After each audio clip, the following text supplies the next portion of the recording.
Hey guys, my name is Ryan and welcome to Overwatch Central and welcome to another Master Guide. Today we're bringing EeveeA back on to talk about Mercy, and as per usual, let us know what hero you would like us to cover next or what player you would like us to talk to about it. But let's get started with today's video. So yeah, to start off with the main question that I've asked the last couple of people, why should you play Mercy?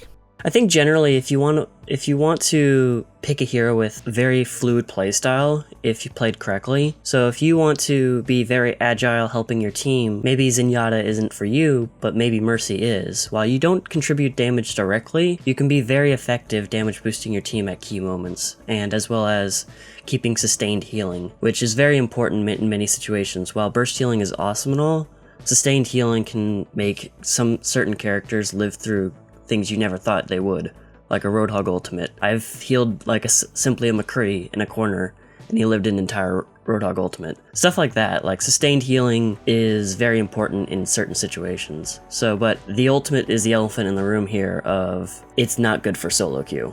It's not good for situations where you feel like you have very little communication with your team. So that's where rezzing more often and basically as soon as you have it comes in. But that comes down to your preference and your playstyle. If you want to be effective and contribute damage, then Mercy's not really for you. But if you're willing to support your team as much as you can, like, I feel like Mercy is one of the better ways to do it. Just to go over real quick then, what season highs have you managed to get? You've got a couple of accounts as well at top 500, so what were your season highs across season 2 and 3? Also, what you aiming for season 4 as well? Season 2 was the season I improved. I went from 2600 over the course of 2 months to 4048. Now I would have gotten top 500, but I didn't.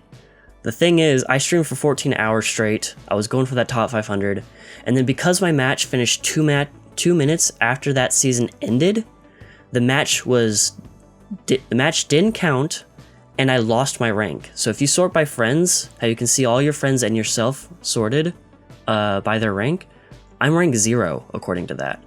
So that's unfortunate for season 2. Season 3, I got up to 4488 on my second account and 4478 on my main account, which my second account got into top 100. One of the sort of top comments that we got from the video where we spoke about Mercy's viability was that they didn't like the idea of Mercy's playstyle, hiding away and then rezzing people when there's a team wipe or something. And you really wanted to stress that playing Mercy isn't necessarily just about hiding and then rezzing. There's a little bit more that can be done with it, at least. Yeah, for sure. This is a very common mindset for a Mercy player, because they've also kind of been forced into it. Many people who play with the Mercy simply think, oh, she has her ultimate, Mercy, you need to go hide. When that's really not the case a lot of the time, because unless you're worried about your Mercy getting sniped, flanked, or say hooked by Roadhog, there's like no reason for her to hide. Unless, of course, you think they have their ultimates, which I think is the key reason why when a Mercy should hide, or rather just get around a corner. Mercy should not hide unless you think she's going to get annihilated by one of those things or an ultimate, because otherwise she needs to be the orchestrator for your deaths. Now what I mean by that is if they're not popping ultimates, she needs to balance people's healths so they die around the same time. Sometimes I'll have to focus heal a certain character so that they'll die within that 10-second period with the rest of the team. That means, yes, being closer to the action, but knowing when to back off from that is a very important trait of a Mercy player. Okay, we want to go over the abilities now, and really there isn't too much to go over because she's only really got a couple, but I do feel that movement, and specifically the Guardian Angel, is a really important thing to go over into as much detail as we can, because very often you can get flat-footed as Mercy, and that's where you don't want to be. For sure. People who don't use Guardian Angel, like, you're underutilizing your character immensely. Think about other characters, how you use their abilities almost on cooldown. Like Roadhog Hook, you're not getting as much value as you could out of just throwing hooks as soon as you can. Like, you'll get less hooks, but you're getting more value out of the higher chance that you'll get more hooks more often.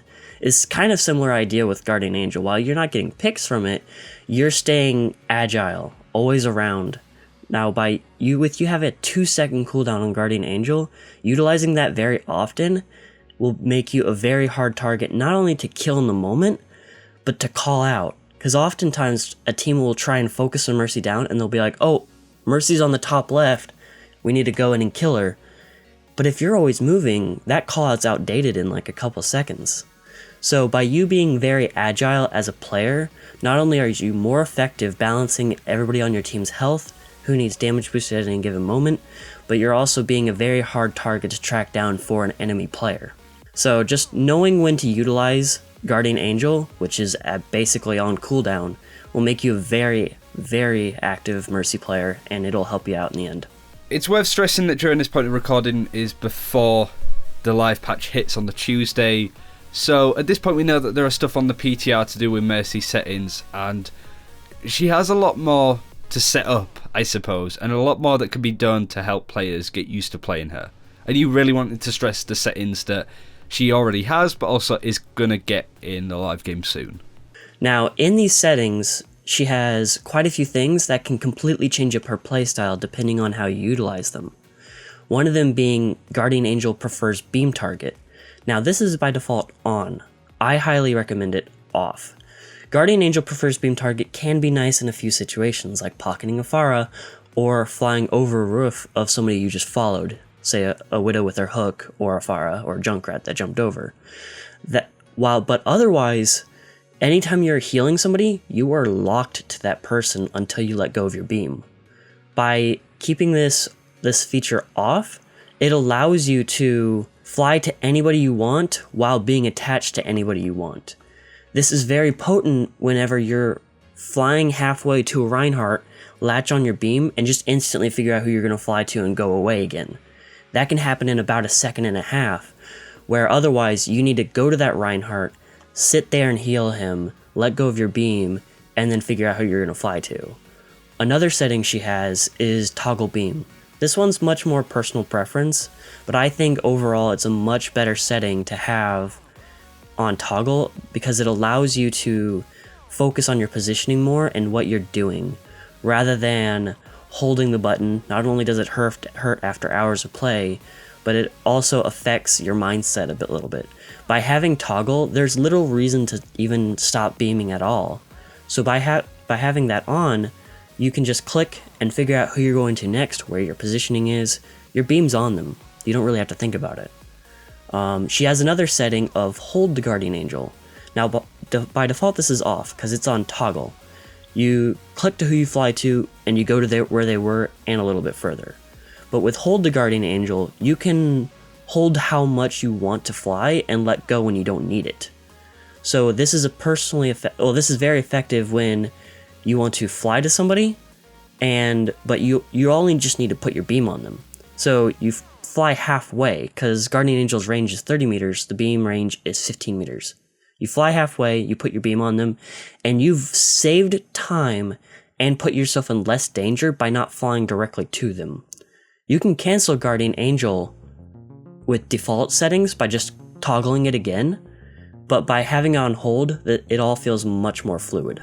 Okay, with the new settings that are on the PTR then to do with the sensitivity of locking onto targets, anything really to change there? Anything that sort of stood out to you there, or is by default okay to go with? I think in most accounts, you can just leave it on default. That's a setting you don't really need to change. However, if you've ever been in a situation where you try and fly away to an ally, and you get caught, or you fly to the wrong person, whether it be trying to fly up to high ground and you fly to low ground for some reason, that setting will help you. By making it lower, it'll make it to where you need to be more accurate with who you want to fly to. This is beneficial also for beam targets. If there's 3 people next to each other on the point and you're trying to heal that one tracer that's really low, having this on a lower scale allows you to lock onto the person you want more specifically. I personally have it on 90 Guardian Angel out of 100, which 100 is default, and 85 for beam target. I personally find these to be not too harsh to get used to, but it helps me overall, I've found. Okay, you spoke a little bit about the resurrection at the start of this video, going over why we should play Mercy. What kind of other tips would you give to playing her then, especially in a solo queue environment as well? Is it worth waiting for those full 5-man reses, or what heroes should you be trying to res one by one, maybe? I think the biggest factor is understanding you aren't going to get those 5-man reses. Unless your team gets gravitoned and they happen to be on the payload, which, let's face it, they're probably not. Unless your team gets grabbed, you're not going to get a 5-man res. So this comes into play of how effective solo resing is, or tempo resing in general. This means that if a team member dies as soon as the match starts, as soon as the fight starts, you aren't going to have that chance to res them with the team. So by resing right there, not only will you get your ult throughout that current fight, but you just revived a chance at a fight. Instead of waiting and dying again, not only feeding their ult charge, and then wasting about 30 seconds of your time, you could just res right there and have another fight instantly that you wouldn't have otherwise had since a teammate got picked off. You are giving your team more chances at more fights. Think of how many people you have alive, the odds of you winning that fight. If you happen to have 2 people down and the fight's not even over, unless you think that they have a surefire ult, which even then you probably could, which I'll get into in a second, it is a valid idea to just res those 2 to resume that fight instantly. Now, the reason why I say that it's a valid idea also, even if you think they have ults, is unless the game is about to end, you resing right there, they used ults to wipe your team a bit, res right there, you wipe again. That means that you just traded 1 ultimate, unless your team ultimated during that situation, for 4 of their ultimates. So it's to feign ult economy then? To give that impression that you're going to res and use a lot of ults as a team, but instead just using it to draw more ults out and save resources otherwise?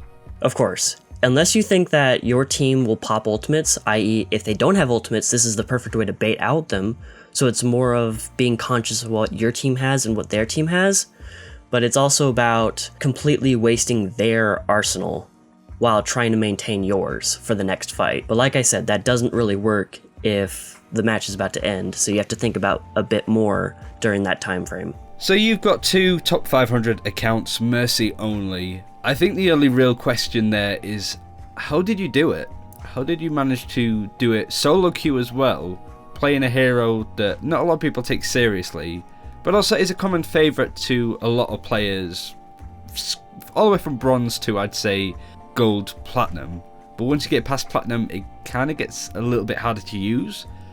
So I'm really curious, in your own words, how did you get from starting Mercy to 2 top 500 accounts? I think the biggest thing people need to know about this situation is that, sure, I have 2 accounts top 500 Mercy only, but what's important about that is I started in platinum like a lot of you have. I was 2600, and 2 months later, through effort of constant improvement, I was able to get top 500. Now, how did I achieve this? I focused on areas at a time. From 2600 to 3300, I focused on communication. Communication is the biggest thing when it comes to Mercy, whether you're in a group or whether you're not. That comes down to luck on whether or not you'll have teammates with mics or that'll listen, even less likely. But if you work on communication, those times where people will listen or do have mics just to know you have res is enough to turn an entire match. Then beyond that, I worked in phases. That was my phase 1. My phase 2 was working on utilizing Mercy's kit properly and everything I can in any given moment. Whether it be for using Guardian Angel a lot, using damage boost more often because most people don't use it properly, or enough rather, and healing key targets at certain times, because that's something a lot of people make a mistake on. They heal and they forget that half the other team exists. Paying attention to where your team is and who needs pocketing at any given time is very important to a Mercy. Somebody explained in the previous video I did with you of Mercy is like dinner dash, and it's quite frankly a really good analogy of your team are the plates and you need to balance everything accordingly, knowing where everything is and figuring out who needs what at any given time. Mercy is very much so that hero that needs to balance like that. All that being said, figure out what's wrong with your gameplay. That might take a little bit of time, but once you figure it out, work on it and you will improve. Once you improve that area, find the next thing you're lacking, find it and improve. Once you do that over and over and over, you will climb very rapidly. I climbed from 2700 to about Masters in a few weeks from improving those factors. I was really curious, you saying that not many people use damage boost how it's meant to. Can you elaborate a little bit on that?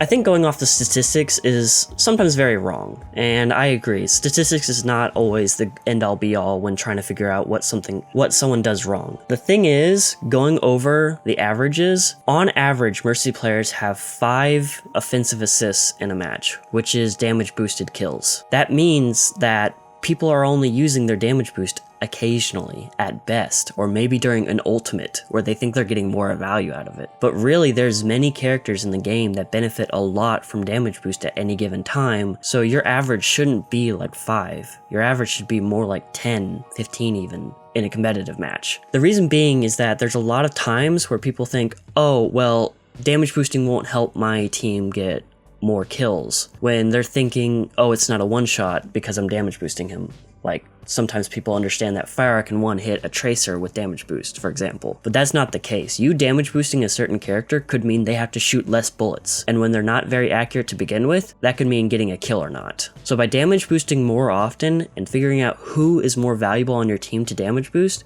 can be very effective in the long term. Knowing when to do that will get you more wins overall.